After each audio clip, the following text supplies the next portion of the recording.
Hey Nuno, how's it going? How are you? All good. Thank you, Siobhan. How are you doing? I'm great. I'm great. Thank you so much for joining me on this conversation. We'll just give it a couple more minutes until, well, they get 1 minute to show up because we're winding down for Christmas. So, There you go. how this is coming into my first Christmas in New York, so getting very excited about that.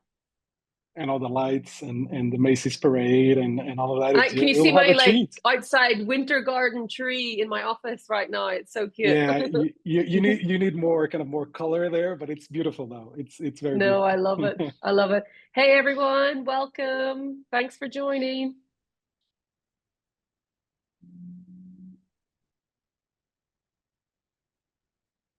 All right, let's get started. So, welcome everyone to Reejig Skills Masterclass. So, this is where we unbundle work one industry at a time. We're sitting on this incredible amount of data at Reejig, and we want to make sure that we're giving that data in a way that can help make good and fair decisions and help you all navigate this, incredible new world of work. Today's session is all about focusing on the hospitality industry, and it's specifically, is focusing on hotels. The reason we've split it out is the industry itself is so big and the data footprint is incredibly large when you look at hospitality and the kind of the blast radius it has in terms of the population and the economic value. So we've broken it down into two sections. It's one of the most critical sectors globally. It powers economies, innovation, and also our Christmas holidays, which we're all super excited for. I'm Siobhan Savage. I'm the CEO of Reejig, and I'm joined here by Nuno Goncalves, who is our head of workforce strategy for the US. The reason we've tapped Mike out and tapped Nuno in on this one is that Nuno comes from sort of early stage hospitality and has a lot of kind of opinions and expertise on this space. So we've been jamming in the background quite a bit on this data. So thank you for joining us, Nuno. Oh, it's my pleasure. All right, let's dive into what's happening right now and how we can build a bold and responsible workforce of the future. So from an agenda perspective, let me just walk you through what we're going to cover. So first, we'll have a look at the industry outlook. So what are we seeing in terms of the industry, the reports, the CEOs, the shareholder reports? Then we're going to look at the actual work ontology and what the data is saying. We'll then jump on to what's the AI impact of that data. And then we're going to look at what is the reskilling strategy. And then finally, as always, we want to make sure that you can take action from these calls, from these sessions that you're giving your time to. So giving you some insights and some perspective to bring back to your businesses to help you create your own bold and responsible workforce strategy. This one was really interesting. So the global hotel industry was valued at 4.8 trillion. This is just the hotel industry. This is not like everything else, just hotels valued at 4.8 trillion back in 2022, which means it's going to, we couldn't get a more recent big data stat than that one, but that is crazy, right? It's amazing also the not only the size, but actually how it grew after COVID and how the appetite for the hotel industry is increasing even more. So exciting to see those numbers. And the industry as a whole is expected to grow at a compound annual growth rate of sort of between 4.5 and 6% over the next 5 years. So the expansion really will be led by demand for eco-friendly and tech-integrated hotels, which is really interesting, in terms of like the way that folks are thinking. So 110 million, so that the hotel and accommodation sector is a crucial employer, particularly in the US, China, and regions. And it employs over 110 million. That's crazy. That's like Beautiful. that's like 5 Australias, in terms of like population It's size. okay. It's like 11 Portugal, so it's okay. That's crazy. That's crazy. I mean, the reason you can see by the size and scale of the numbers is when we tried to cover off the industry as a whole, it was too hard. Hence why we've broken it down into individual sort of focusing on hotels. So one of the things that we love to do at Reejig is we want to get into the data. We spend a lot of time looking and reviewing earnings calls, what the CEOs are saying. We spend a lot of time really trying to understand what is the concerns, what is the kind of P0s of the CEOs, and what does the kind of next 5 years look like. So from a leader's perspective, we want to make sure that these leaders are not just thinking about what's here, but thinking about being bold and responsible. And it was really interesting. to see what folks are really focused on. So when you look at sort of the CEO of Intercontinental, Hyatt's Accor, there's a real focus, and you can see here, Nuno, that we've created this like word cloud, which is really focused on like what are the things that are really popping in terms of AI. Obviously, isn't a surprise. Operational efficiency. I've heard a lot of labor shortages on calls, like a lot. The two things that I've heard the most would probably be AI and sort of labor shortages, followed by operational efficiency and the margins and the squeeze of those margins getting, with the inflation, et cetera, getting harder and harder for profit. What about you in terms of the calls that you've been on? Because I know you've been on quite a few recently. Yeah, there's one of the things that I love about this industry is in every single call that we hear about clients and this human-centric approach as well.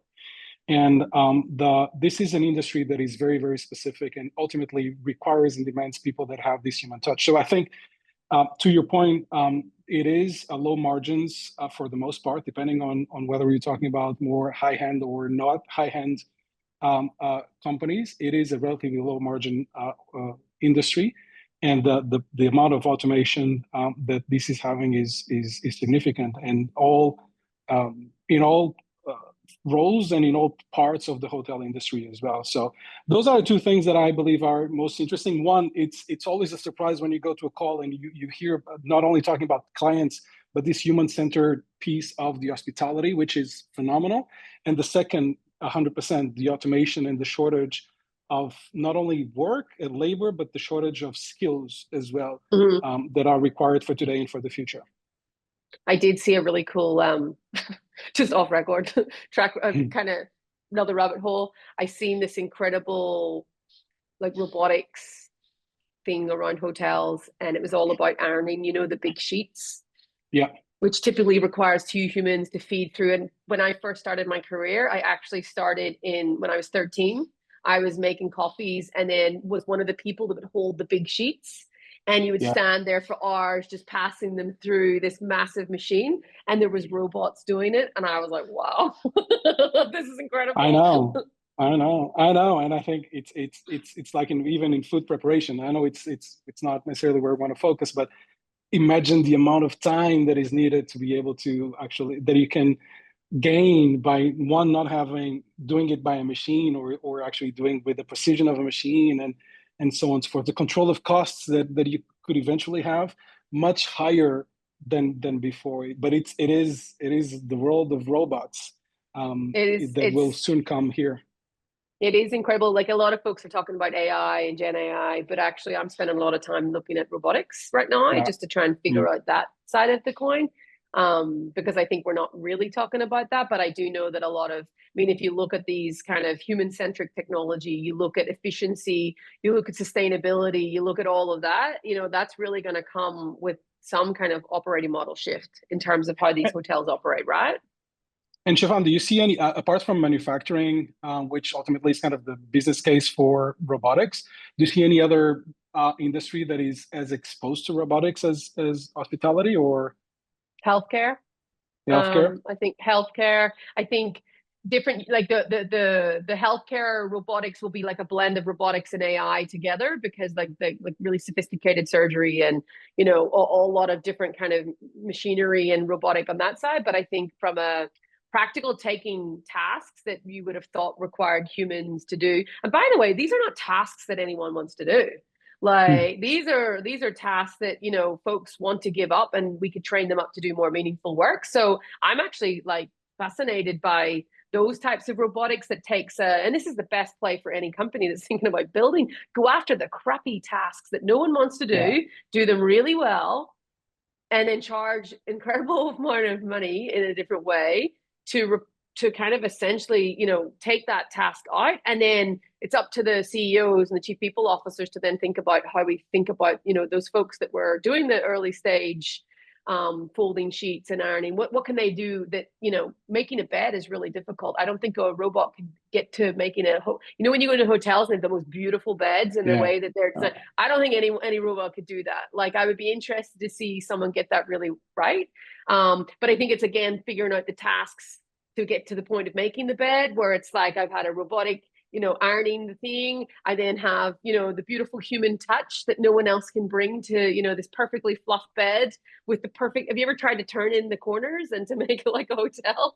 Yeah, I have, and I'm and not very good fail. at it. Yeah, exactly. But that's the point. I think in that industry, I see a lot of opportunity around, that type of work, which relieves labor shortages as well as frees up folks to do more meaningful work. And that's where I think there's an opportunity. And also, quite frankly, it's fascinating to start looking at the way I would never have thought you could get robot cleaners. And I just wasn't thinking big enough, right? Like now I'm like looking at robotics everywhere. And it's not going to be long until we all have a Tesla robot, in our house Yes, please. doing all of our washing, which is pretty scary. So with this new world, requires essentially leaders to think of a new way of operating. On one side, we are absolutely encouraging organizations and leaders to be really bold. So to be really bold in terms of how they're reinventing their workforce, how they're solving these problems when it comes to labor shortages, efficiency, and really helping. But in the same time, we want to make sure that folks are really responsible. So that prime example of, and I know it sounds like I'm having a laugh about it, but that's a real life example. Like when you think about the human effort that requires into ironing those bed sheets, it takes typically two humans. They're probably doing it all day. It's probably the most horribly boring job. How can you free them up then to be more in the bedrooms, actually designing the rooms and making that beautiful experience for folks when they show up? And I think, it's about then what are the skills required to then make sure that folks that when we're moving these tasks, that we're also making sure that they are not left behind. And, for us, it's all about making sure that we're pushing boundaries, but in the same time, we're making sure that, we're work evolves, that the people are evolving with it. And I think that is where we talk about zero waste to potential. And that is where, this is Reejig, this is zero waste to potential. And we want sort of both sides of work and also the humans to evolve at the same time. So I'm going to talk you through a little bit about our vision on that and the way that we think about that world, because it is this new workforce strategy that everyone's going to be expected to have. And also, you cannot be a leader in this world where it is acceptable now for you to go to just the shadow side of this and not think about both. There is an expectation, especially if you're working in one of these types of companies, where they're going to have to think about it on both sides. So when we're thinking about sort of building this bold and responsible workforce, one, you need to reinvent your workforce. So you need to deeply understand the work at a deeper level, including the tasks that are being done and the skills required. You then need to think about how AI and technology could enhance these and evolve these tasks. You need to think about where is there duplication of work, and then you need to think about, well, what is that future requirement going to be looking like? This is kind of like a phase one approach of deeply understanding that work to then reinvent. Then what you want to be able to think about is, okay, then how do we move work to worker? One of the interesting things that I have seen in the hotel sector, and I also started early in my career in hotels and restaurants, that folks may be working like one or two shifts and then they're having to top up from somewhere else to make up the gaps. Like, why wouldn't an organization want someone working 5 of their shifts with them rather than them having to look at, two separate onboarding journeys, 2 separate employees?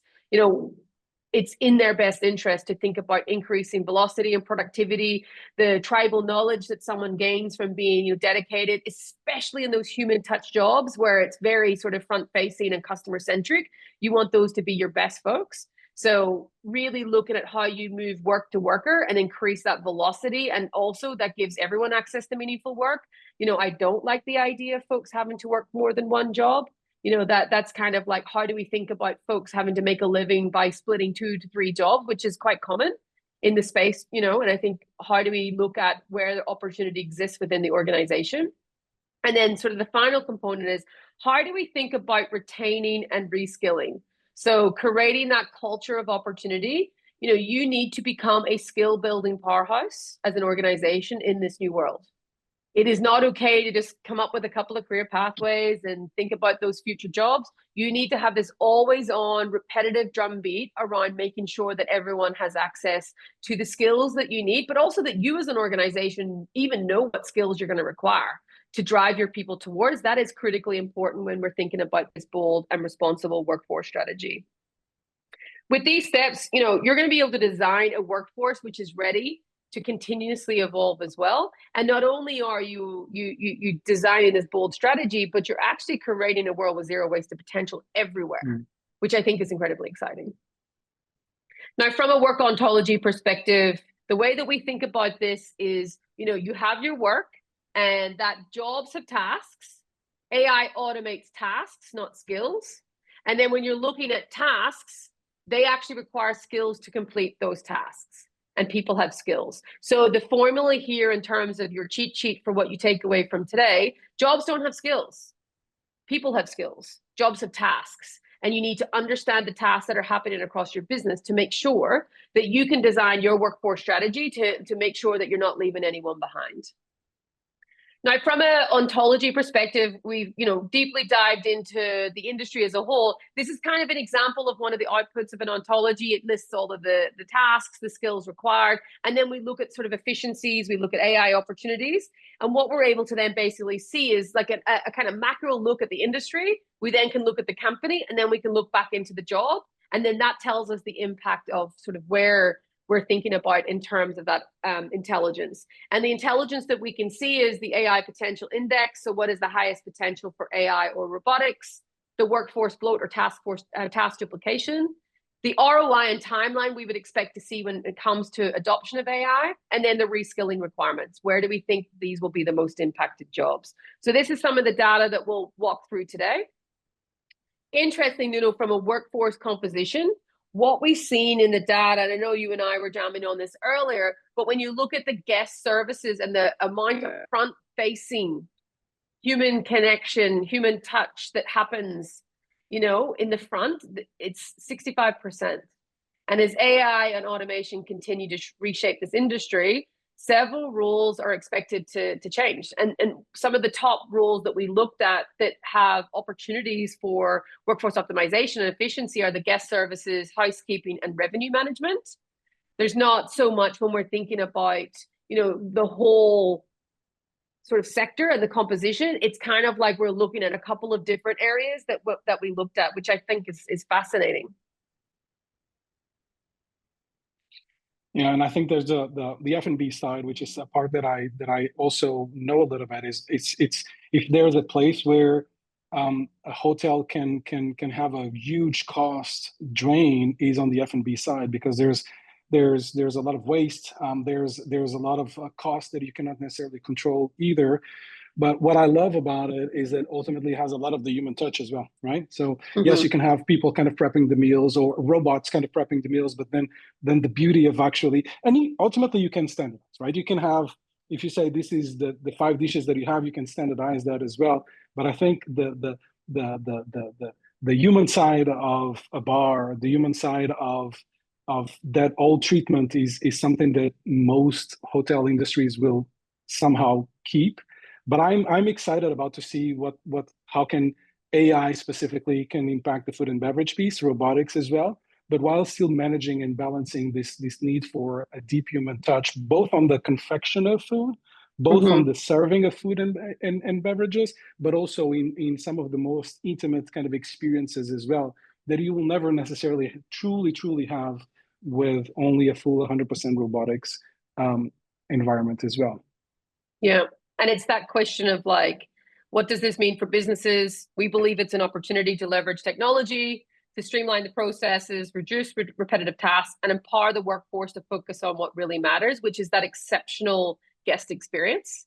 Like that's the thing when you go to a hotel or you go on holidays, you have that experience. It's about the experience that's created. And that experience is that magical human touch that just robotics, AI just can't take away.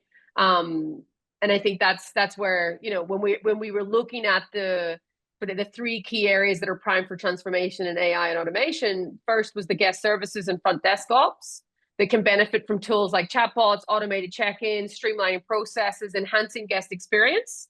Then when you think about that example with housekeeping and room services, the leveraging of faster turnarounds, consistent quality, freeing those folks up to do more of that. And then finally, the revenue and management sort of side, there's a part where, revenue management, pricing analysts, like there is technology now that you can use real time to look at demand forecasting and dynamic pricing and driving profitability, looking at, it's kind of like that Uber model, right? You know, you can't look at the Uber model without seeing how at certain surge charges, it really does go up. You know, they're using AI to understand and look at that across their marketplace. It's very similar to think about it from driving smarter decisions around pricing. And these changes are about sort of efficiency, innovation, and also elevating that guest journey. You know, when you think about the actual breakdown of these, you know, it was really interesting. So when you start with the transformative impact of AI and digital tools can have on the guest services side, first, interestingly, the operational efficiency gains are substantial here. They range between 30 to 40%. So this is an opportunity for folks to have a gain of between 30 and 40% when it comes to org effectiveness and efficiency.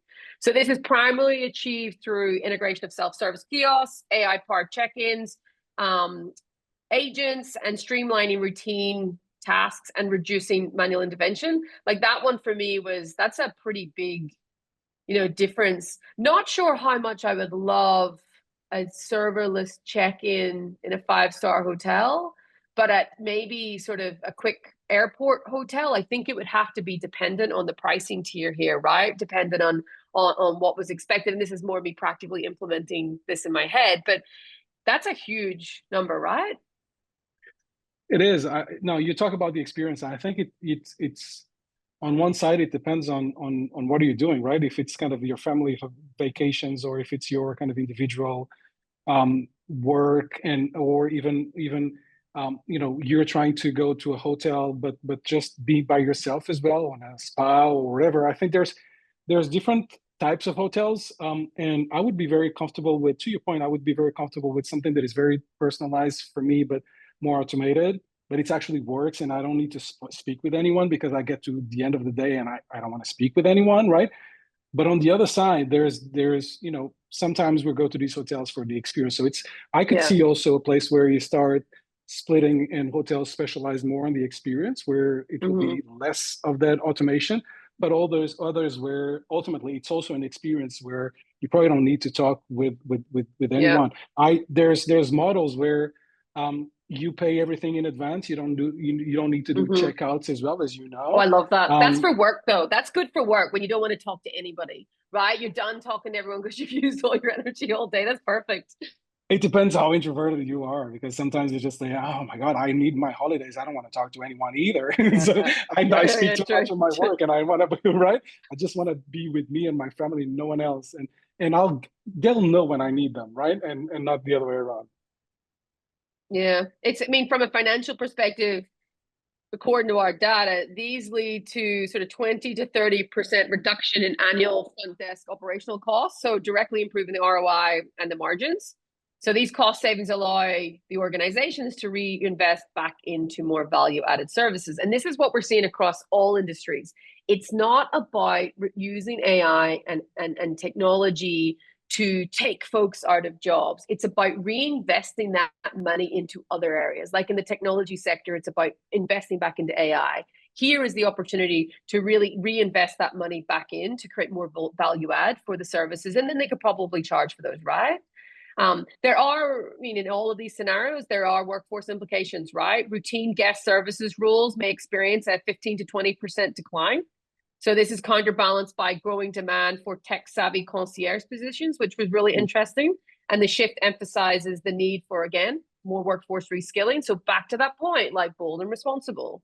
The implementation timelines varied. So one of the things I was trying to get locked down from the team was, you know, based on the scope of rollout, like they are sort of different ROIs, but a basic rollout of a self-service kiosk can be achieved within a 6 to 12 months ROI, sort of while deploying a more comprehensive AI system.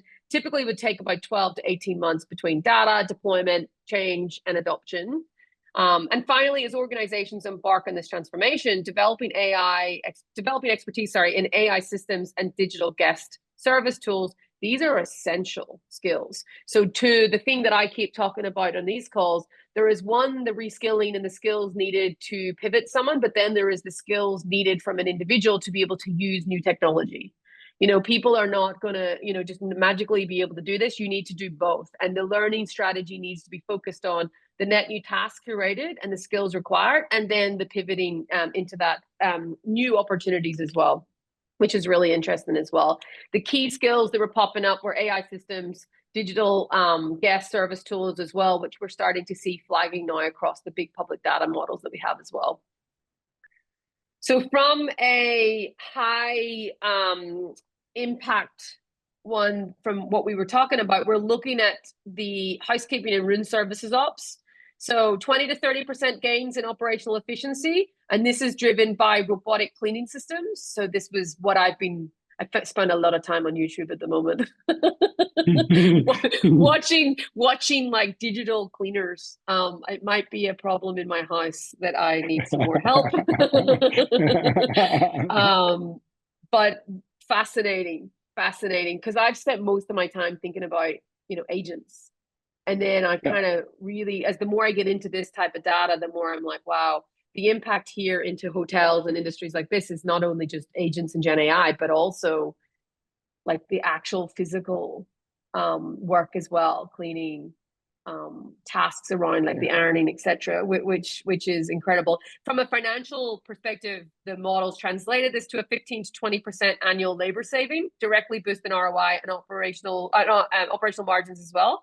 So by reducing costs and looking at service speeds, organizations can essentially, again, deliver a superior guest experience while maintaining profitability. On the workforce front, there is a 10 to 15% reduction in housekeeping roles. So, however, when we dug in a little bit deeper, this is paired with an increased demand for facility managers, proficients in robotics and automation. So isn't that really interesting? Again, back to that point that like humans are having to do these new things that they've never had to do before. So we need to equip them with the skills. Like facilities managers, proficient in robotics and automation oversight. Like, when would you have ever, can you imagine when you started your career, if someone said, I'm going to be a manager of all the robots? Basically, that's what that is, right? Yeah, it is, and the reality is that what we said, I think, multiple times, it's not the robotics or the AI that will steal kind of your job. It's the humans that actually know how to leverage robotics and AI that will ultimately be more skilled to do the job that you need to do. I think it's a huge transformation, and the reality is that companies that will be kind of at the forefront of all this will require the reskilling and act on the reskilling quite soon, because you know what, facility managers with experience in robotics, there may not be a lot of them available in the market for you to recruit, right? So how do you invest some of the productivity that you've gained and some of the impact on your bottom line to be able to actually invest on the talent and on the skills that you need for the future? Yeah. One of the final sort of things on this one was the successful implementation and ongoing efficiency. So the key skills required for all of this to be successful is the robotic cleaning systems and facility management software. So these are competencies and skills that will be critical in managing and optimizing these technologies. So, like these are the types of jobs that we're going to start seeing popping up now. And then learning leaders and business leaders are now having to start thinking about how do we get courses for robotic cleaning systems? Like it's absolutely a new world. The third one that we're going to touch on as well is the revenue management and the pricing analyst. So it's last but not least, let's take a closer look at sort of how AI is changing this role. The pricing algorithms that are now AI powered and the dynamic revenue management systems are delivering a 40 to 50% operational efficiency gain. So I can imagine that because my brain is programmed for, that way of thinking. When you're using technology to basically, it's right time pricing essentially is what you're doing. It's like the stock market. It's like how to time, what goes up and what goes down. And it's kind of like that pattern. And I'm assuming there's a lot of seasonality in this as well. A 40 to 50% though gain. That's crazy. Can you imagine that you save that amount of money in that area and then you drive that money back into, again, guest experiences? Financially, the benefits are clear. So organizations are experiencing a 20 to 25% reduction in the human labor costs related to revenue analysis, when we looked at the market. So there is absolutely a wave now of large hotels buying the software because we're seeing a reduction across the board of up to 25% in requirements. At the same time, the margins are improving thanks to more precise room rate optimization. So this one's an interesting one because it's not about just optimization of your team, but it's optimization of your profits and your pricing. Pricing is probably one of the most important strategies that you can think of as a business, because it's the thing that, essentially if you're underpriced, you're not going to hit your margins. So, really, really interesting around that.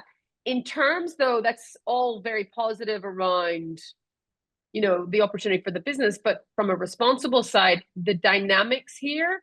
So headcount in this area is expected to remain stable. However, there is a shift towards more data savvy analysts. So these are folks who can effectively manage AI systems, emphasizing the importance, again, of upskilling within this role.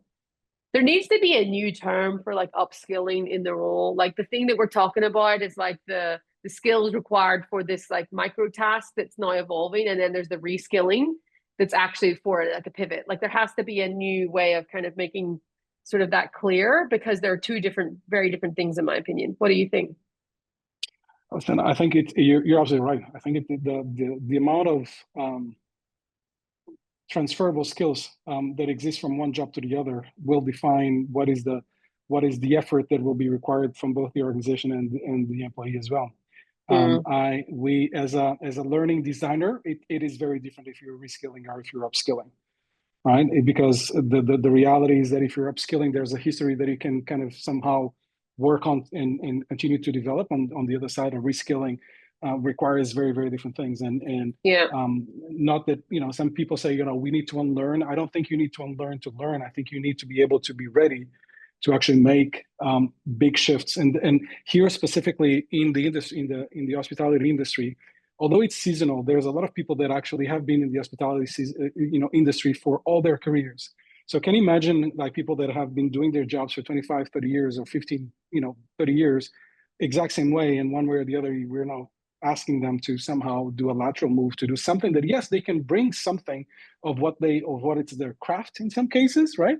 But then they need to learn one piece that is completely different. So I think it's a huge push that I don't think we can underestimate. I think the opportunity is big from a productivity, efficiency, speed, and so on.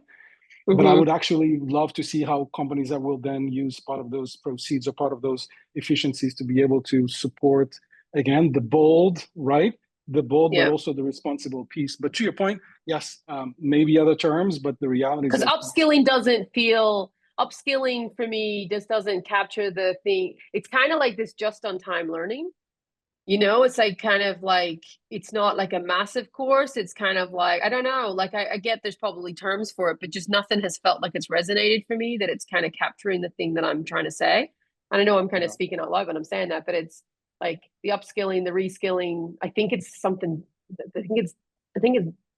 something different. But that might be what's driving that? What's driving that is different from a kind of complexity perspective, or from a hardship perspective. I think most of my career in the last 5 years has been just on time learning.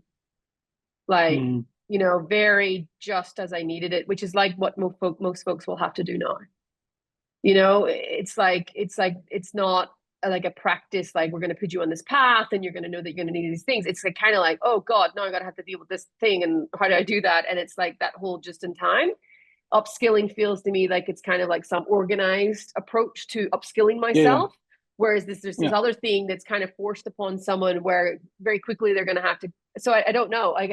That's where I'm just, and this is me not coming from a learning perspective. It's more me just approaching it with like day zero thinking that like there's this just on time anticipation of the requirement based on the new task creation that I think is going to be really important. And that's technically it is upskilling. But is it like the way that I've talked to chief learning officers, their version of upskilling does not cover the thing that I'm saying right now. Do you know what I mean? 100%. And there's in the industry, there are people kind of trying to understand how to translate this as well. And in the past decade, this learning in the flow of work was something that was kind of the jargon out there. That's ultimately making sure that you learn when you need it at the right time and so on and so forth. And then we made a really big thing about it. And then people are now starting to talk about kind of dynamic learning everywhere. So there's shifts, and the reality is that how do you equip? Because some cases it's not the same work anymore. So it's not learning in the flow of your work; it's a different work. Yeah, So it's how do you do that, right? It's the anticipation of the change in task or the change of work, not the like learning in the flow of work sounds like the usual things happening Yeah, over and over. Whereas yeah. this kind of feels like there's an anticipation of like some disruption. And then it's kind of give folks that just on time learning. Honestly, I think like just on time learning is incredible. Like I find like I can now immerse myself in so many different things because I very quickly go deep into them. Anyway, I'm digressing Do you us think away it's a from better this mindset as well? Because the mindset that you have versus the mindset that others survival. will have to do. Yeah, yeah, there you My go, right? So mindset survival, so should yeah. everyone else's be. Like if There you AI is go. coming in and people don't know, it's like a survivor's Fight for mindset to survival. just get See? through. Like, See? and that's why for me, it doesn't feel like upskilling. Upskilling feels like this intentional thing that has a different, like, I don't know. I could be just riffing on the wrong thing, but for I me, it love it. just I love feels it. it feels like we need to rebrand it or something. So based on this data, we can identify of all of the data that we've pulled on this industry, the areas that we are from prioritization when it comes to AI investment. So the first sort of area is the revenue management and pricing analyst. The second one is the guest services and front desk. And then the revenue management and pricing should be prioritized for immediate AI investment due to the highest priority and fast ROI. Simultaneously, investments in guest services and front desk operations can provide substantial gains in the midterm, particularly to organizations as they look to scale their AI. So we really build these the AI index, AI potential index, sorry, measures the potential for AI to improve efficiency, reduce costs, and enhance performance, risk adjusted for the maturity of the technology and market. So we've now got, robots that are doing ironing. We didn't have that probably 6 months ago. So it's really about us looking at that. And these are kind of the areas that we give a score to. And this is the type of data that helps folks make decisions when it comes to understanding where there is the potential to think about it, and then where that impact then connects directly back into, the actual reskilling of folks. So a lot of what we have been talking about has been the bold side. So bold reinvention, like I said before, the reinvention isn't optional. So this is happening if organizations are not doing it. I don't think it's optional. I think, the work must evolve, but also the actual worker must evolve too. So being really focused on making sure that you as an organization become a skill building powerhouse. It's funny, I'm getting DMs through on my point about the part about reskilling and the upskilling, and it's called there. I've got someone telling me it's called upskilling, Siobhan, and I'm like, okay, Stand sure, corrected. thank you for that. That was not the point I was making. But yeah, I mean, I think roles impacted by AI and reskilling. So really looking at then the pathways to help them evolve. So the pathway highlights how front desk clerks or receptionists can transition into guest experience specialists, sort of really align with that evolution of using technology and that emerging need. First, we start with the skills these employees already have. So communication, customer service, which are core to these roles. However, when the technology becomes integral to the guest experiences, the services, additional skills are going to be required. So to evolve into a guest experience specialist, employees need to develop proficiency in AI and automation systems, and also digital communication tools. So again, more technology, more AI, more automation systems. This transformation can be achieved in a relatively short period, which is good. So kind of around 6 weeks, thanks to focused training programs or just-in-time learning. For example, courses in AI and digital concierge training and AI software management, they're available in pretty much every product. I would expect to see, though, that any technology that is being deployed, that they have got their own learning built to help folks be successful, to make sure that, people actually adopt their technology, right? And from a business perspective, the ROI on reskilling is substantial. For a modest investment, of 1,200 per employee compared to a $6,000 cost of turnover. So this is a no-brainer. So we're not just looking at reskilling because it's a nice thing to do. It's like, look at this for the business. You know, look at the cost of turnover, look at the cost of reskilling. It's a 5 times investment when it comes to reskilling. You know, that also has a net increase onto employee feelings and how they connect to the organization and the culture. And the value increases at 20 to 25% higher salary in tech-enabled roles. So this is win, win, win for everyone. Win for the company, win for the employee, win for society, win if they get better money. Like, this is just a no-brainer for organizations to be thinking about this, which I absolutely love. The next one is the housekeeping staff transition. So looking at staff transition to a role as facility manager or automation supervisor. So housekeeping staff, Nuno, as you know, typically possess essential skills like attention to detail, knowledge of hotel ops. These skills set a solid base for transition into more technical roles. So take the responsibilities of a facility manager. The new skills required, these include robotic cleaning systems, troubleshooting skills to manage and oversee automation processes. So they're going to have to gain these new skills. And according to our data, this transition can be achieved within 3 to 6 months of training. Recommended learning paths include certifications like facility management. We're looking at digital communications tools and a L1 certification in robotic. Wow, there's actually L1 certification in robotic cleaning systems. Wow, that's an actual advanced technical skill course. Isn't that so cool? From a business standpoint, again, the ROI is clear with a reskilling cost of 1,500 per employee compared to the 5K turnover. Organizations can see a 3.3x return on reskilling. So again, win-win-win for everyone. It'll give an extra 15 to 20% increase of their salary. So there is an incentive here for employees, you know, not only to think about this to evolve, but also from a personal incentive too, right?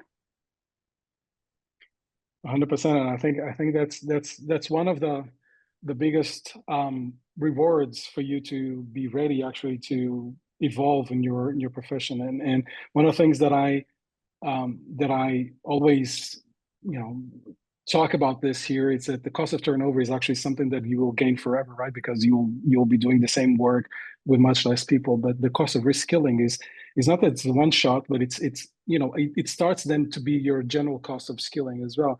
But to your point, if you're able to upskill yourself and be able to elevate your standards of living at the same time, it's a pretty compelling reward for the discomfort of having to learn something that is very new as well. Yeah, and it's like, how do you take sort of those tasks that no one wants to do? You build in the technology, but then you turn folks into, you know, these, you know, different profiles in terms of their skills and experience, and they can command a 20% salary increase. It's pretty incredible, right? Yeah. Which I love. So finally, we're looking at the transition from the revenue analyst to the data analyst. So again, looking at sort of that pricing data analysis is the skill that you typically have. And then the skills that we're going to look are the machine learning models, the advanced data analytics. So the interesting one for this one, the cost of reskilling is more expensive because you would expect to just with the courses that they're looking at. But the cost of turnover of this individual role is $8,000. So there is still a 6.2% reskilling investment. Right back again to this is a no-brainer. There is no reason why we shouldn't be looking at this. So when we're looking at time frame of actual, like how long would it take between 4 and 6 months of training, and really looking at, there's so many different digital courses available right now for folks to either look at or sort of get their organizations to pay for. But again, another perfect example of how you can take folks and evolve them, and this works out better for them as well. So we have covered a lot in a very short space of time. We have an incredible amount of data, but it's very difficult for us to tell the story of all of our data. So we like to break it down into little bite-sized chunks to give you some real-life experience of how to think about this. One of the things that are sort of really important to think about as you walk away is that in order for you to take advantage of any of the bold and any of the responsible, you need to be able to deeply understand the work that is being done in your workforce, Like that is like none of this is possible without knowing where the opportunities are. And it certainly won't be possible at scale. So, when you think about going down this road, really think about how do we know not as what the job titles say or what the skills are saying, but actually what is the work being done and where is the greatest opportunity for us to think about, boosting productivity. And then how do we think about mobilizing our work to worker to increase velocity? And then really looking at that individual reskilling moment. How do we make sure that that folks are able to think about that? And the impact is clear. The data is really obvious that this is why all CEOs are really focused on this. And this is our moment, as HR, as leaders, to really think about embracing this new world and helping us sort of evolve work while also evolving our people, because that's a win-win-win for everyone. If you find this session, and hopefully folks online, you find this session valuable, imagine what we could give you with a personalized deep dive into your own organization. So if you want to have a look at what this looks like, we can throw you over some of our industry specific data. And one of our awesome workforce strategists can actually book some time in to walk you through that and get your own company personalized masterclass, obviously at no charge, because what we want to make sure is that you're getting that reskilling and upskilling for yourself or just-in-time learning. To make sure that you can advise your organization and provide insights and guidance to how do we think about driving this workforce transformation. Thank you, everyone, for joining. I think this is our last one as we approach the holiday season. I think I'm going to be getting a holiday, my first day off of 2024. I'm very excited. So I will be taking a break from masterclasses. And we'll start them back up again on January 22nd. Same time, same place. We wish you all a relaxing and joyful time with your loved ones. We want you to reflect, recharge, get everything ready, because 2025 is going to be the year of a lot of change. And we're excited to help navigate you through that. Nuno, thank you so much for joining this one.